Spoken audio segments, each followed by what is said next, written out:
આપ સૌને મારા નમસ્કાર।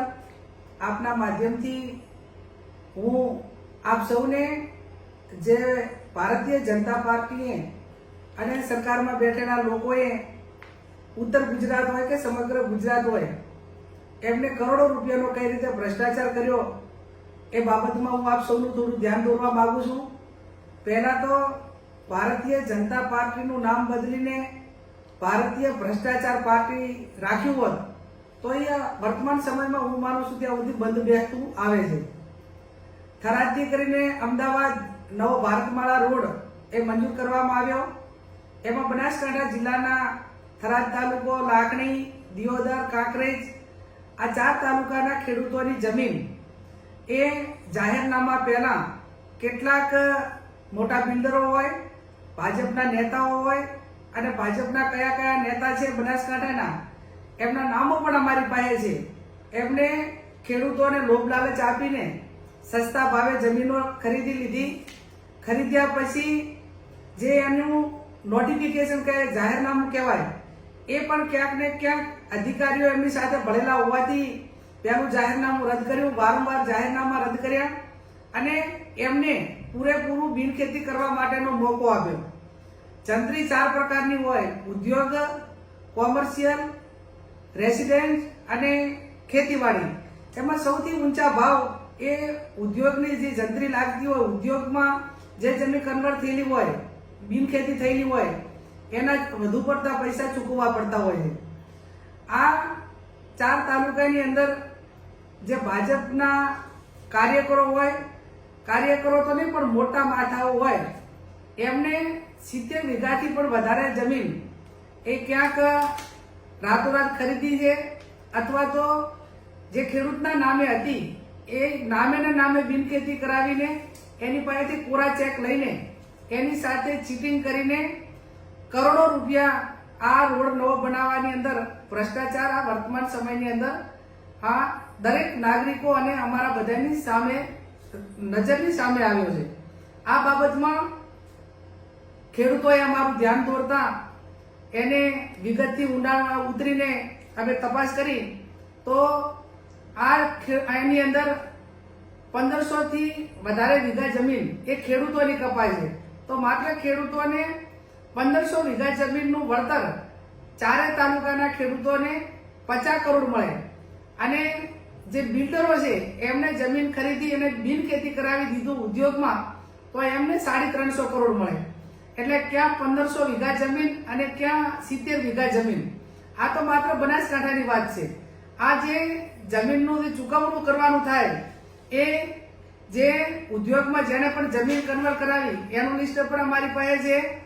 બનાસકાંઠાની અંદર કેટલા ખેડૂતો આવે એ પણ લિસ્ટ અમારી પાસે છે અને જે પ્રાંત અધિકારી હોય, કલેક્ટર હોય, મહેસૂલ વિભાગ હોય, જે ભારત માળા રોડના અધિકારીઓ એટલે નેશનલ હાઈવે ઓથોરિટીના અધિકારીઓ હોય, આ બધાએ એની મિલીભગતથી એક વહીવટી રીતે ક્યાંય પકડાય નહીં અને ગુજરાત સરકારના પૈસા એટલે નાગરિકોના પૈસા એ આ રીતે ભ્રષ્ટાચાર કરીને જે નાગરિકોને પોતાની સુવિધા માટે વાપરવાના હોય, આરોગ્ય હોય, શિક્ષણ હોય, ગામથી ગામને જોડતા રોડ હોય અને અનેક સુવિધાઓથી ગુજરાત વંચિત છે। અને આજે આવા રોડ બનાવવા માટેનો હાલ કોઈ ડિમાન્ડ પણ ન હોય અને જ્યાંથી ભારતમાળા રોડ નીકળે છે ત્યાંથી કોઈ નથી સિટી એરિયા આવતો, નથી કોઈ ઉદ્યોગ માટેનો કોઈ ઝોન આવતો કે કોઈ માત્ર ને માત્ર ગ્રામ્ય વિસ્તારની ખેતીની જમીન ઉદ્યોગોના નામે આ રીતે ખોટી રીતે બિનખેતી કરેલી છે। હું આપના માધ્યમથી જે માત્ર બનાસકાંઠાની આ વિગત છે પણ હજુ તો બનાસકાંઠા પછી પાટણ હોય, મહેસાણા હોય, ગાંધીનગર હોય, અમદાવાદ હોય તો ઉત્તર ગુજરાતના 5 જિલ્લાની અંદર એક જ રોડની અંદર 3 થી 4000 કરોડનો ભ્રષ્ટાચાર એ આ રોડની અંદર થવાનો છે। અને આને આ રીતે જેમ બનાસકાંઠામાં જે રીતે બિનખેતી કરાવી આવીને આવી પાટણમાં પણ છે, ત્યાં મહેસાણા, ત્યાં ગાંધીનગર અને અમદાવાદ। આ બાબતનું ધ્યાન એ ગઈકાલે કેન્દ્રીય મંત્રી નીતિન ગડકરી સાહેબને મળીને એમને તમામ વિગતો આપી છે। કેન્દ્રના જે સેક્રેટરી ઉમાકાંત કરીને છે એમને પણ મળીને રૂબરૂ મુલાકાત લઈને આ તમામ વિગતોથી માહિતગાર કર્યા છે ત્યારે અમારી પોતાની માગણી એટલી જ છે કે આ રોડની તપાસ એ કેન્દ્રની ટીમ મારફત થાય ને એમને વિજિલન્સ કમિટીની રચના કરીને તપાસ માટેની પણ ખાતરી આપી છે. અને બીજી અમારી માગણી છે કે આ જે કરોડોપતિ લોકો છે એમને ખોટો ભ્રષ્ટાચાર કરીને આટલા લાખો કરોડો રૂપિયા એ રાતોરાત સરકાર પાસેથી લઈ લીધા હોય અને ખેડૂતોને વર્તમાન જે જમીનનું વેલ્યુએશન છે, માર્કેટ ભાવ છે, વર્તમાન જે 2025ની જંત્રી છે એ પ્રમાણે પણ આપવામાં આવતા નથી. એટલે આ બાબતમાં આજે 500 થી 600 ખેડૂતો એ બનાસકાંઠા કલેક્ટરને આવેદનપત્ર પણ આપવાના છે, એ માગણી પણ કરવાના છે.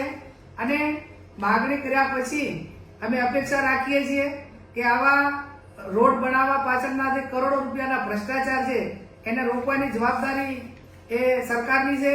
આમ તો મક્કમ ને મુદ્દમ સરકાર અને દાદાના જે બુલડોઝર છે એ ગરીબો ઉપર ફરી વળે. કોઈકને શિક્ષણ માટે 1 વીઘો જમીન જોતી હોય તો ના મળે, પણ આજે મહેસૂલ વિભાગ એ સીએમના પોતાની પાસે વિભાગ હોવા છતાં આજે મહેસૂલ વિભાગ મારફત એનું ચૂકવણું થતું હોય અને કલેક્ટરને પ્રાંત અધિકારી મારફત આવી ખોટી જમીનો એને થતી હોય અને છતાં પણ સરકાર ચૂપ રહેતી હોય તો હું માનું છું ક્યાંક ને ક્યાંક એ તમામ આ ભ્રષ્ટાચાર કરવામાં એમની સાથે સંકળાયેલા છે, એમની મિલીભગત છે. હું આપના માધ્યમથી અને મીડિયાના માધ્યમથી વારંવાર આ બાબતમાં ખેડૂતોને ન્યાય મળે એ બાબતનો અવાજ ઉઠાવ્યો છે. અમે સડકથી કરીને સંસદ સુધી આ બાબતમાં ખેડૂતોને ન્યાય અપાવવા માટે લડીશું. અને ભારતીય જનતા પાર્ટીના જે આગેવાનો હોય એ આમ તો બહુ મોટી મોટી વાતો કરે કે અમે લોકોની સેવા માટે જાહેર જીવનમાં આવ્યા છીએ, પણ તમે કોની સેવા માટે કરીને આવ્યા છો એ આ ભ્રષ્ટાચાર ઉપરથી નક્કી થાય છે. મેં અગાઉ કીધું એમ કે જ્યારે જરૂર પડે ત્યારે એમના નામ એ મીડિયા સમક્ષ કે જાહેર સભામાં જાહેર રજૂ કરવા પડશે તો પણ કરશું ને એમને ખુલ્લા પાડવા માટેનો પ્રયત્ન કરશું. અને આ રીતે જે સમગ્ર બનાસકાંઠા અને ગુજરાતની અંદર તમામ જ્યાં પણ ડેવલપિંગ થતું હોય ત્યાં કોંગ્રેસ પાર્ટીના આગેવાનો હોય અને આમ જનતા હોય ક્યાંક ને ક્યાંક જાગૃત થઈ અને આ ભ્રષ્ટાચારની સામે આપણે સામૂહિક રીતે બધે લડવા માટેની જરૂર છે. આવો આપણે સૌ સાથે મળીને જ્યાં પણ ખેડૂતોને અન્યાય થયો હોય, વંચિતોને અન્યાય થયો હોય અને કોઈ પણ ક્ષેત્રની અંદર આ રીતે સરકારમાં બેઠેલા અધિકારીઓ અને સરકારમાં બેઠેલા લોકો એ ખોટું કરતા હોય તો એની સામે લોકશાહી ઢબે બંધારણીય રીતે જે આપણને હકો અને અધિકાર મળ્યા છે એ ઉજાગર કરીને આપણે ન્યાય મેળવવા માટેના પ્રયત્નો કરીએ. અને આ બાબતમાં જે રીતે લડવાનું થતું હોય, ક્યાંક જ્યુડિશની રીતે લડવાનું થતું હોય તો પણ એના વકીલો રાખી અને એનો અવાજ હાઈકોર્ટ સુધી જાય અને ક્યાંક ને ક્યાંક ખેડૂતોને ન્યાય મળે એવા અમારા પ્રયત્નો રહેશે. આ બાબતમાં ખેડૂતોને પણ હું ખાતરી આપું છું કે જ્યારે પણ જરૂર પડશે ત્યારે સમગ્ર કોંગ્રેસ પાર્ટી અને અમે બધા જ તમારી સાથે છીએ. તમારી હકની લડાઈ લડવા માટે અમે તૈયાર છીએ. આવો આપણે સૌ સાથે મળી ભ્રષ્ટાચારીઓને ખુલ્લા પાડીએ અને આપણાને થયેલો અન્યાય એ આપણે ન્યાય મેળવવા માટેનો પ્રયત્ન કરીએ. આપ સૌનો આભાર.